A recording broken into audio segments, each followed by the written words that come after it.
కదా ఏం గుర్తు బుల్డోజర్కి అయితే వేయరు కదా బుల్డోజర్కి ఏ కుర్రి బుల్డోజర్కి వేస్తే మీ కొంప మీదకి వస్తే తర్వాత మీ కొంప ఊచుకుంటాడు మాకేం కాదు ఇంకొక మాట నేను మీకు విజ్ఞప్తి చేస్తున్నా దయచేసి ఆలోచన చేయండి 2 ఏళ్లల్లో ఎవ్వరన్నా ఒక్కరు సంతోషంగా ఉన్నారా ఈ రాష్ట్రంలో ముస్లింలకు మేలైందా లేకపోతే ఎస్సీలకు మేలైందా ఎస్టీలకు మేలైందా బీసీలకు లాభం చేసిండా మహిళలకు లాభం చేసిండా రైతులకు లాభం చేసిండా పిల్లలకు లాభం చేసిండా ఒక్కళ్ళని చూపెట్టుర్రి నిన్న మొన్నటిదాకా నేను అంటుంటి ఏమని ఈ రాష్ట్రంలో ఆడబిడ్డలు సంతోషంగా లేరు ముగ్గురే ఆడపిల్లలు సంతోషంగా ఉన్నారు సీతక్క గీతక్క సురేఖక్క అని చెప్తుంటే ఇప్పుడు సురేఖక్క కూడా సంతోషంగా లేదట మీరు చూసిర్రు మొన్న నేను చెప్పా ఇక ఇప్పుడు గీతక్క సీతక్క ఇద్దరే సంతోషంగా ఉన్నారు వాళ్ళు కూడా ఉన్నారో లేదో నాకు ఎరకలేదు మరి ఈయననేమో డైలాగులు తెల్లారలేస్తే 1,000,000 మంది ఆడపిల్లల్ని కోటీశ్వరులు చేస్తా అంటాడు నువ్వు 1,000,000 మందిని కోటీశ్వరులు చేసినేమో కానీ నెలకు 2,500,000 అయితే ఈ మొదలు ఏమంటావు ఇక అది నాకు తెలియదు ఇక ఏవో నేను వాళ్ళ లెక్క చిల్లరగాని కాదు నేను మరీ గల పిల్లల మీద ఎందుకు మాట్లాడతాను ఆయనకు బుద్ధి లేకపోవచ్చు కానీ నాకున్నది వాళ్ళ బిడ్డ మీద వాళ్ళ మన్మన్ మీద నేను మాట్లాడా రేవంత్ రెడ్డి మాట్లాడిండు నా కొడుకు మీద మాట్లాడిండు మా నాయన మీద మాట్లాడిండు నేను అసొంటోని కాదు అట్లా మాట్లాడా మనము ఎవరైతే మాట ఇచ్చి మోసం చేసినరో వాళ్ళెంబడబడదాం వాళ్ళ కుటుంబం మనకేం చేసింది అన్యాయం ఇవాళ సిగ్గులేదు మంత్రులకు కూడా ఇక్కడ ఉన్న వాళ్ళకు ఒక ఆడపిల్ల ఏడుస్తే గట్లా మాట్లాడచ్చా అమ్మ ఇప్పుడు గోపినాథ్ చనిపోయిండు భర్త చనిపోయి 4 నెలలు కాలే భార్యకు ఎదురుగా గింత పెద్ద సముద్రం అసలు కుటుంబం చూసి ఏడుపు రాదా ఇంతమంది నాకు ఇడిచిపెట్టిపోయిండు మా ఆయన గింత పెద్ద పార్టీ గింత పెద్ద కుటుంబం ఆమె ఏడుస్తానట ఈ మంత్రులు ఇద్దరికి ఏదో అయిందట నేను అడుగుతున్నా ఇవాళ కాంగ్రెస్ వాళ్ళ ఇళ్ళలో వాళ్ళు చచ్చిపోతే వాళ్ళ ఇంట్లో ఏడవరా మరి ఇట్లా మాట్లాడొచ్చునా అందుకే నేను అంటున్నా ఆడపిల్లలు మరి మీరు ఆలోచన చేయాలి మహిళా రిజర్వేషన్ వస్తుందట మహిళా రిజర్వేషన్ వస్తుందట 300 సీట్లు వస్తాయట మరి అది ఎప్పుడు వస్తుందో కానీ కేసీఆర్ గారు ఇప్పుడే ఒక మహిళా అభ్యర్థిని ఇచ్చిండు మీరు మహిళలు అయితే గట్టిగా ఉన్నారు గట్టిగా గుద్దును ఇక మగవాళ్ళు అక్కడ ఇక్కడ కొద్దిగా అటు ఇటు అవుతారు నాకు ఎరికే కొద్దిగా ఉంటుంది అక్కడిక్కడ నాకు ఎరికే కానీ మీరు గట్టిగా ఉన్నారు మీరు గట్టిగా ఉంటే మగవాళ్ళు కూడా చక్కగా అవుతారు నేను ఇంకొక మాట ఆఖరికి చెప్పి ముగిస్తా ఇక్కడికి వచ్చేటప్పుడు నాకు ఒక వార్త తెలిసింది ఏంటంటే వాళ్ళు బాగా దొంగోట్లు రాయించారట ఆ అభ్యర్థి ఉన్నాడు కదా ఇప్పుడు కాంగ్రెస్ అయినా వాళ్ళ తమ్మునికే 3 ఓట్లు ఉన్నాయి నేనే చూసిన ప్రూఫ్ నేను ఇక్కడ పెట్టి చూపెట్టిన 3 ఓట్లు ఉన్నాయి ఆయనకు యూసుఫ్గూడలో 2 ఓట్లు ఉన్నాయి ఒకటి రాజేంద్ర నగర్లో ఉంది ఇప్పుడు వాళ్ళు ఏం నమ్ముకున్నారంటే ఇక వాళ్ళు డైరెక్ట్గా ప్రజలు గెలిపియ్యరు వాళ్ళకి అర్థమైపోయింది వాళ్ళు ఏం ప్లాన్ చేసిరట అంటే 12-13 వేల దొంగోట్లు రాయించారు అవి వేసుకొని గెలుద్దామని చూస్తాను దయచేసి దండం పెట్టి చెప్తున్నా హైదరాబాద్ ప్రజలకు జూబ్లీహిల్స్ ప్రజలకు మనకు హైదరాబాద్లో ఒక చిన్న సమస్య ఉన్నది మనతో ఏమున్నదంటే మనం ఓట్ల రోజు పండుగ హాలిడే అనుకొని ఇంట్లో ఉంటాం హాలిడే జాలిడే అని చెప్పి ఆ టీవీలలో సీరియల్ వస్తాయి చూడ చక్రవాకం ఇంకేం సీరియల్లే ఏమున్నాయి సీరియల్ ఏం నడుస్తుంది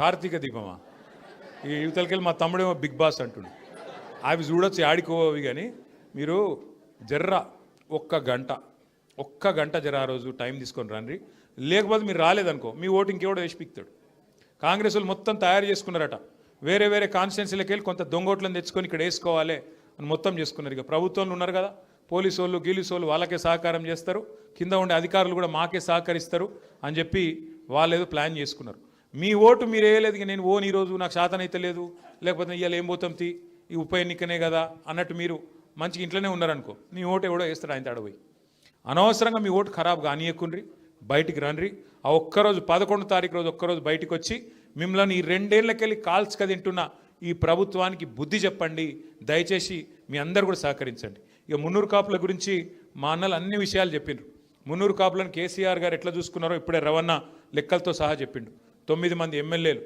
6 ఎమ్మెల్సీలు 3 రాజ్యసభ సభ్యులు ఈ రకంగా సముచితమైన గౌరవం సముచితమైన ప్రాధాన్యం ఇగో ఇక్కడ మంత్రి గారుగా ఉండే కమలాకర్ అన్న చీఫ్ విప్ అంటే క్యాబినెట్ ర్యాంక్లో ఉండే మా అన్న వినయ్ భాస్కర్ అన్న జోగు రామన్న గారు ఇట్లా మంత్రులైనా హైదరాబాద్ మేయర్లు 2 సార్లు 2 సార్లు కూడా కాపు బిడ్డలే 2 అయినారు అట్లా సముచితమైన ప్రాధాన్యము గౌరవం ఇచ్చి కేసీఆర్ గారు కడుపులో పెట్టుకొని చూసుకున్నారు వ్యవసాయమే ఆలంబనగా గ్రామాల్లో బతికే కాపు బిడ్డలకు భారతదేశంలో స్వాతంత్రం వచ్చినాక ఏ ముఖ్యమంత్రి ఏ ప్రభుత్వం చేయనంత పెద్ద ఎత్తున 73,000 కోట్ల రూపాయలు రైతు బంధు రూపంలో రైతుల ఖాతాల్లో వేసిన నాయకుడు కేసీఆర్ ఒక్కొక్క రైతుకు 24 గంటలు ఉచితంగా కరెంట్ ఇచ్చిన నాయకుడు కేసీఆర్ ఇంకొక మాట ఆఖరికి నేను చెప్పి ముగిస్తా సరే ఊళ్ళల్లో ఉండే రైతులంటే వాళ్ళకు రైతు బంధు వచ్చింది ఇక్కడుండే మా ఆడబిడ్డలు మా అన్నదమ్ములు చెప్పాలి 2014 ముందు కేసీఆర్ రాకముందు కరెంట్ ఎట్లుండేనే ఇక్కడ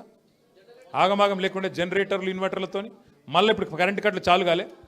కాంగ్రెస్ వచ్చింది, కరెంటు కట్లు చాలైనా లేదా? మళ్ళీ కరెంటు కట్లు చాలు. ఇవాళ రేపు ఇంకోటి కూడా చెప్తారు, ఆ వాటర్ బిల్లులు వస్తున్నాయట. మళ్ళీ కేసీఆర్ ఉన్నప్పుడు ఫ్రీ వాటర్, ఇప్పుడు బిల్లులు వస్తున్నాయా? నేను చెప్తున్నా, యాది పెట్టుకోండి. ఇది జిహెచ్ఎంసీ తర్వాత ఈ ముఖ్యమంత్రి ఒక నిర్ణయం తీసుకోబోతున్నాడు.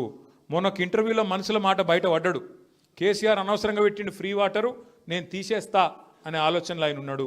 జిహెచ్ఎంసీ ఎలక్షన్లో డబ్బల ఓట్లు పడంగానే ఫ్రీ వాటర్ స్కీమ్ కూడా ఎత్తేసే చక్కర్లో ఉన్నాడు. మళ్ళీ అందుకే ఇసంటోళ్ళు కోటేస్తే, ఉన్నవి ఊడగొట్టేటోళ్ళు కోటేస్తే బతుకమ్మ చీర పెట్టిండా? కేసీఆర్ కిట్ వచ్చిందా? పోనీ రంజాన్ తోఫా, క్రిస్మస్ గిఫ్ట్ ఏదన్నా ఒక్కటి కొత్తది ఏది లేదు, ఉన్నవి తీసేస్తా ఉన్నాడు ముఖ్యమంత్రి గారు. ఒక్కటి మాత్రం చేస్తున్నాడు ముఖ్యమంత్రి మంచిగా సక్సెస్ఫుల్గా, జేబుల కత్తెర పెట్టుకొని మాత్రం తిరుగుతుండు. ఆడ కేసీఆర్ కట్టిన బిల్డింగ్ కనబడితే ఆడపోయి రిబ్బన్ కట్ చేస్తాడు, ఈడ కేసీఆర్ కట్టిన బ్రిడ్జ్ కనబడితే రిబ్బన్ కట్టింగ్. కొత్తది ఒక్క రోడ్డు, ఒక్క బ్రిడ్జు, పోని ఉన్న రోడ్లకు పొక్కలు పడితే కనీసం ముడుస్తుండా? ఇంత అన్యాయమైన పాలనను మనం పొరపాటున ఆమోదిస్తే, పొరపాటున ఈ మోసానికి మనం లొంగిపోతే, రవణ ఇంకొక మాట చెప్పిండు, బీసీలకు 42% రిజర్వేషన్ ఇస్తా అని చెప్పిండు. తెలుసు ఆయనకు, ఆయన తెలివి తక్కువడు కాదు, ఆయనకు చాలా ఎక్కువ ఉంది తెలివి. గతంలో ఈయననే చెప్పిండు, ఇదే రేవంత్ రెడ్డి గతంలో ఏం చెప్పిండు, రిజర్వేషన్లు అడిగితే జైల్లో పెట్టాలి అన్నాడు. ఇదే రేవంత్ రెడ్డి. అదే రేవంత్ రెడ్డి ఇవాళ ఓట్ల కోసం 42% రిజర్వేషన్ అని అబద్ధాలు చెప్పిండు. మేము చెప్తానే ఉన్నాం అసెంబ్లీలో, నేను కమలాకర్ అన్న, ఇక్కడ కాదు నువ్వు కొట్లాడాల్సింది, నీ రాహుల్ గాంధీ కొట్లాడాల్సింది పార్లమెంట్లో రాజ్యాంగ సవరణ చేస్తేనే అవుతుంది, లేకపోతే కోర్టు ఆపుతుంది అని మేము శాసనసభలో ఇద్దరం చెప్పినాం. అప్పుడు పెద్ద నాటకం నటించిండ్రు, మీకు తెలియదు, మాకు మొత్తం తెలుసు, మేము లాయర్లతో మాట్లాడుతున్నాం, మేము వీళ్ళతో మాట్లాడినాం, వాళ్ళతో మాట్లాడినాం, మాకు ఈయన చెప్పిండు, ఆయన చెప్పిండు. అరే రాజ్యాంగం చెప్తలేదురా భయ్, అర్థం చేసుకో అంటే పోయిండు, ఏదో బిల్ అన్నాడు, జీవో అన్నాడు, మోసం చేసే ప్రయత్నం చేసిండు, సుప్రీంకోర్టు ఆపింది. నేను ఒకటే అడుగుతున్నా మిమ్మల్ని, ఆయనకు తెలియనో కాదు, నిజంగా రాహుల్ గాంధీకి చిత్తశుద్ధి ఉంటే కొట్లాడు మోడీతో పార్లమెంట్లో. మేము రాజ్యసభలో 4 సీట్లు ఉన్నాయి, మేము ఓట్లు ఇస్తాం, పెట్టు బిల్లాడ. ఆడబెట్టాడు, ఆడబెట్టాలను ఆడబెట్టకుండా గిడబెడుతున్నాడు. ఇంకొక మాట, 42% రిజర్వేషన్ అని ఆయన చేతిలో లేని ముచ్చట్లేమో పెద్ద పెద్ద ముచ్చట్లు చెప్తాడు, కానీ ఆయన చేతిలో ఉన్న ఇయ్యడు. ఆయన చేతులుండి ఆయన సంతకం పెడితే అయిపోయేది మాత్రం ఇస్తలేడు. బీసీలకు 20,000 కోట్ల బడ్జెట్ అన్నాడు, 5 ఏళ్లలో 1,00,000 కోట్లు ఇస్తా అన్నాడు, అది మాత్రం పెట్టాడు. బీసీలకు 42% వాటా కాంట్రాక్ట్లలో ఇస్తా అన్నాడు, అది మీకు ఇయ్యడు. 42% విద్యలో ఉపాధిలో ఇస్తా అన్నాడు, అది ఇయ్యడు. ఒక్కటి పట్టుకున్నాడు, రాజకీయపరమైన ముచ్చట. మరి రాజకీయంగా 42% మందికి పదవులు వస్తే అందరికీ లాభం అవుతుందా? కాదు కదా. జాతి మొత్తానికి లాభం కావాలంటే కాంట్రాక్ట్లీ, విద్య, ఉపాధి. మరి రాజకీయంగా రావాలంటే పార్లమెంట్లో కొట్లాడదాం, మేము కూడా కలిసి వస్తాం, ప్రధానమంత్రి దగ్గర కొదంపా. దీనికి మాత్రం సమాధానం చెప్పాడు. అందుకే దయచేసి ఆలోచన చేయండి. ఈ మోసపు ప్రభుత్వాన్ని, ఈ మోసపు కాంగ్రెస్ పార్టీని తప్పకుండా మీరందరూ 11 తారీఖు నాడు ఓట్లు లేకపోతే దొంగోట్లు అయితే చెప్పిన కదా మీకు, మర్చిపోకుర్రి. పొరపాటున మీరు మర్చిపోతే మీ ఓటు ఇంకోళ్ళు వేస్తారు కంపల్సరీ. వాళ్ళు రాసుకున్నారు, 12,000 దొంగోట్లు రాసుకున్నారు, మిమ్మల్ని మీ ఓటు వేరే ఓడేస్తాడు. మీ ఓటు మురిగిపోనీయకండి, బయటికి రండి. 11 తారీఖు నాడు గట్టిగా బుద్ధి చెప్పండి. మరి మళ్ళొక్కసారి కేసీఆర్ గారి ప్రభుత్వాన్ని మీరు గట్టిగా మంచి మెజారిటీ ఇస్తే తొందరలోనే తెచ్చుకోవచ్చు అని చెప్పి కూడా తెలియజేస్తూ పేరున మీ అందరికి నమస్కారాలు, ధన్యవాదాలు. జై తెలంగాణ.